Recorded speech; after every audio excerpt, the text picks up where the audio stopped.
All right, let's get this show started.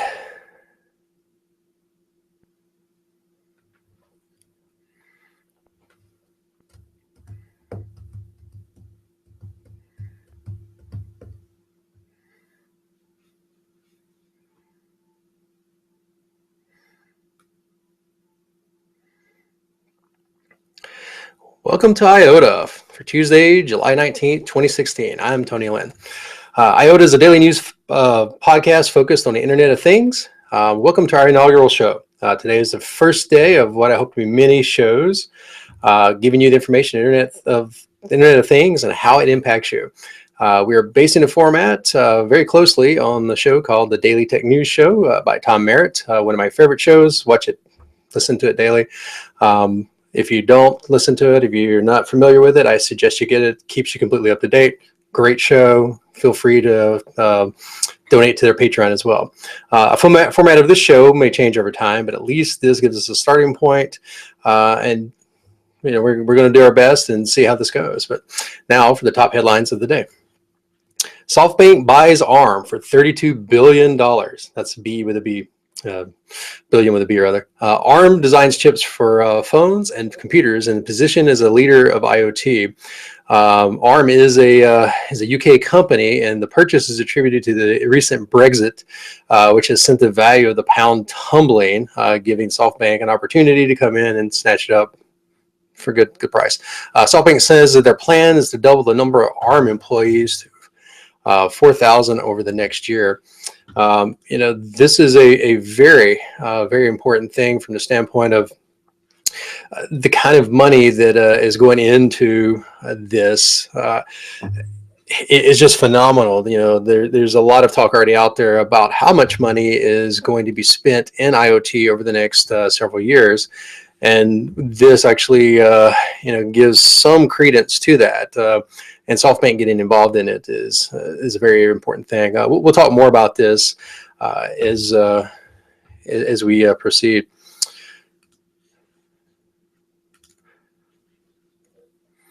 All right, Shodan is a search engine that allows you to search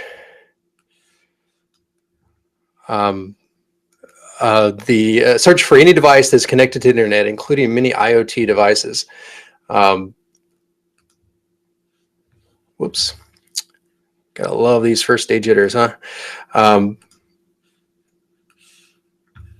There we go. Yeah, you can search by the name or type of the device. This is a very important search when trying to determine what devices are unprotected on the internet. Shodan does require you to have an account. It's albeit a free account. You still have to log in and create an account to search in order to use the service. The important thing about this is that a lot of developers particularly have to be concerned with security when it comes to IoT. These devices, with their always on capabilities and the fact that they're going to be in more and more of your personal lives, when they're completely open like this is not a good thing. And so developers, this gives them an opportunity to be able to walk through and see if they, for some reason, that the device that they're working on is completely wide open to the world. If it is, then there becomes a bit of a problem.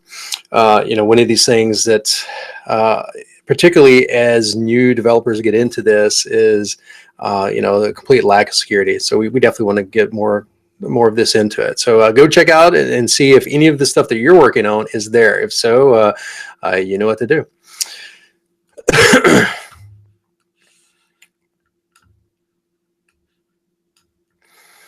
All right, IoT becomes mainstream. I don't think that's a surprise to anyone. We already kind of knew that. Vodafone's annual IoT barometer report found that 28% of organizations already use IoT and 89% plan to increase their IoT spending, citing significant return on investment. Further, an additional 63% of businesses plan to launch IoT projects in the next year. This will definitely tie in great with our further discussion in just a few minutes. But the idea that everyone is starting to understand what IoT is and what it means, even though it is it's a buzzword, and I'm sure that those buzzwords would change over time. The thing for us to take note of is the fact that everybody's getting into it, and that all businesses that exist will be in some form, putting IoT in place. It could be argued that mobile is the driver for this, but I've got some other points I want to make as we go through this. All right.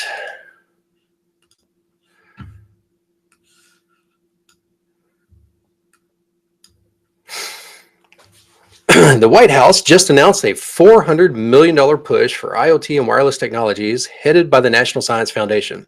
The event's wireless research initiative will start rolling out next year. Although this made news, I look at this as being a little bit of a, I don't know, it's not, to me, it's not as it's not as big and important as you might think. $400 million is almost nothing for this space, and the fact that the White House is getting into it now makes this seem a little dubious. I think the actual article reads more along the lines of it's really being focused on wireless, not necessarily IoT. And I think the important part there is it's probably mostly along the lines of how do startups, get some money to go for this? I don't really think that this is a big deal when it comes to, the actual IoT industry as a whole. I mean, go back and look at what Softbank just did. I think that kind of proves it out.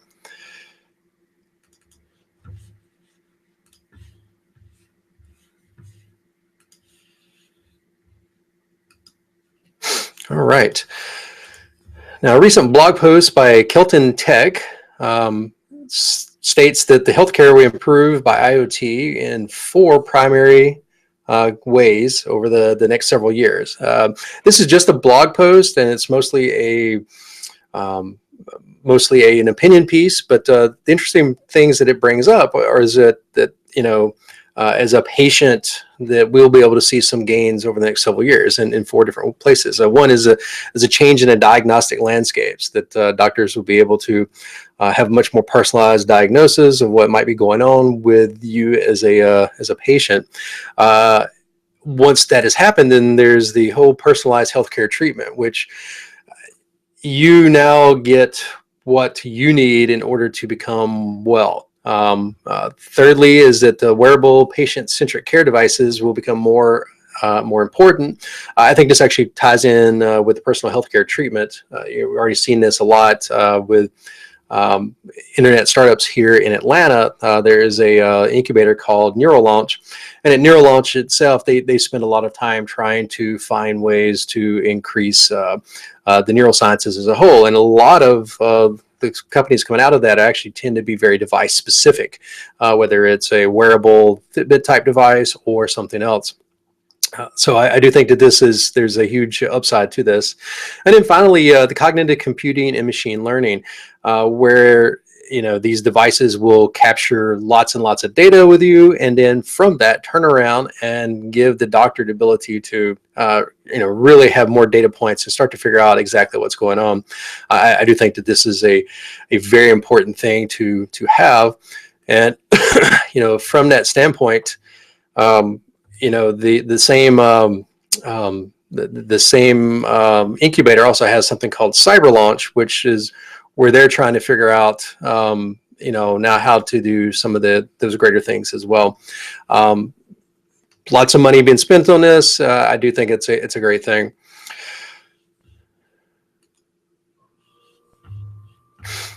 All right. So not too bad for the first time. We got more to come, obviously. Let's see if I can't find my document again. Nothing more frustrating than having 2 windows up and unable to find what you need the moment you need it. So, I apologize for that, but it's the way it works sometimes. I want to talk a little bit about our topic of the day, which is SoftBank buying ARM and the whole Google, or not the Google, the Vodafone. The Vodafone investment into this space, or the Vodafone document that basically outlines everybody getting into this space. Gartner put out a report a couple of months ago where they were talking about that by 2020, they expect that there would be 3 times as many IoT devices in place than mobile devices. And that's still with mobile devices continuing to grow. I do think that this gives us a wonderful opportunity that as this space continues to grow, then there's a lot more money spent. There's a lot of activity in this space, and certainly a lot of really cool technologies that can be built out of this. And IoT is not just about your Nest device or whatever on the wall or your Fitbit. It's a lot bigger than that. And what does that mean? And the spending for it is, it does remind me of the early 90s when the internet first kind of took off, and we were all trying to figure out what does that mean. And I think now we're kind of in that same wild west. And to me, this is very exciting. I'm very, very interested in where this can go. And one of the reasons I started this podcast is I really want to keep on top of this. My goal for the podcast is really around trying to understand the possibilities and to make sure that we have a discussion for it. And although today with the inaugural one, it's just me up here being a talking head, I do think that I want to get you involved in the conversation. I welcome all your emails. I welcome phone calls eventually when I set up a phone number, but we definitely want to get people involved.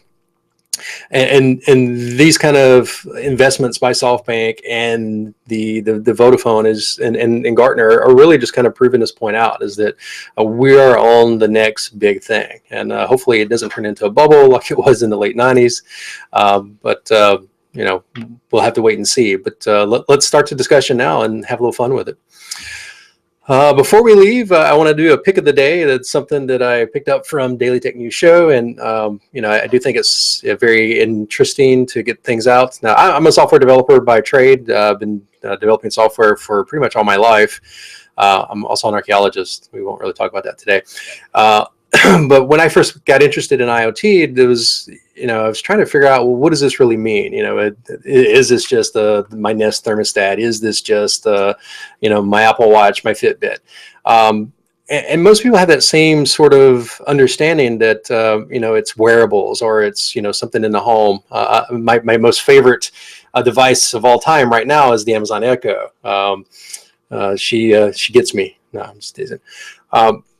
But the thing is that how do you get involved in this, particularly if you're a software developer, and how do you go from learning about this and starting to code for it? Can I code in languages I already know, or what languages do I need to know? And so when I first became interested, I found a link. It's www.codeproject.com/learn/IoT, and they have a collection of links that basically give you everything you need to know, from the type of devices that exist out there, to the type of coding that you might need to do, to the type of cloud and connectivity, whether it's Bluetooth or low-powered LTE or whatever the case may be. And, certainly these gives us a lot of discussion factors that we could talk about forever. But you need to go there and you need to check it out, especially if you want to find out more about IoT and what it can do for you.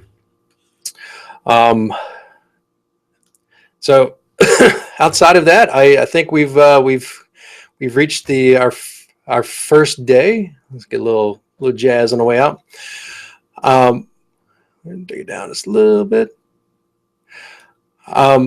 If you like the show or you think they can be better, and I'm sure you do think that, because hey, first day.